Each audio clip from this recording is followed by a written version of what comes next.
Garden of Horrors. I started finding the first one in early March, buried shallow in the flower bed by the back porch. At first, I thought it was some weird toy, a tiny model of my house, about the size of a shoebox, carved from what looked like bone. It was so precise, down to the cracked paint on the shutters and the missing shingle over my bedroom window.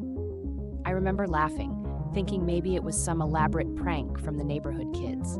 But when I opened the little front door, I found a minuscule, withered corpse curled inside, limbs twisted unnaturally, its face stuck in a silent scream. I nearly dropped it, bile rising in my throat, because even in miniature, something about its features seemed familiar.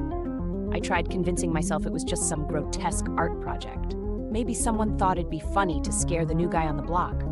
But then I found another, and another, always hidden somewhere new in the garden, always an exact replica of my house and each with its own tiny, decaying occupant.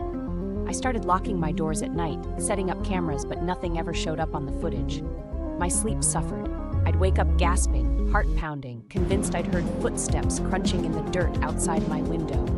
My hands shook every morning as I searched the yard, dreading what I might find next.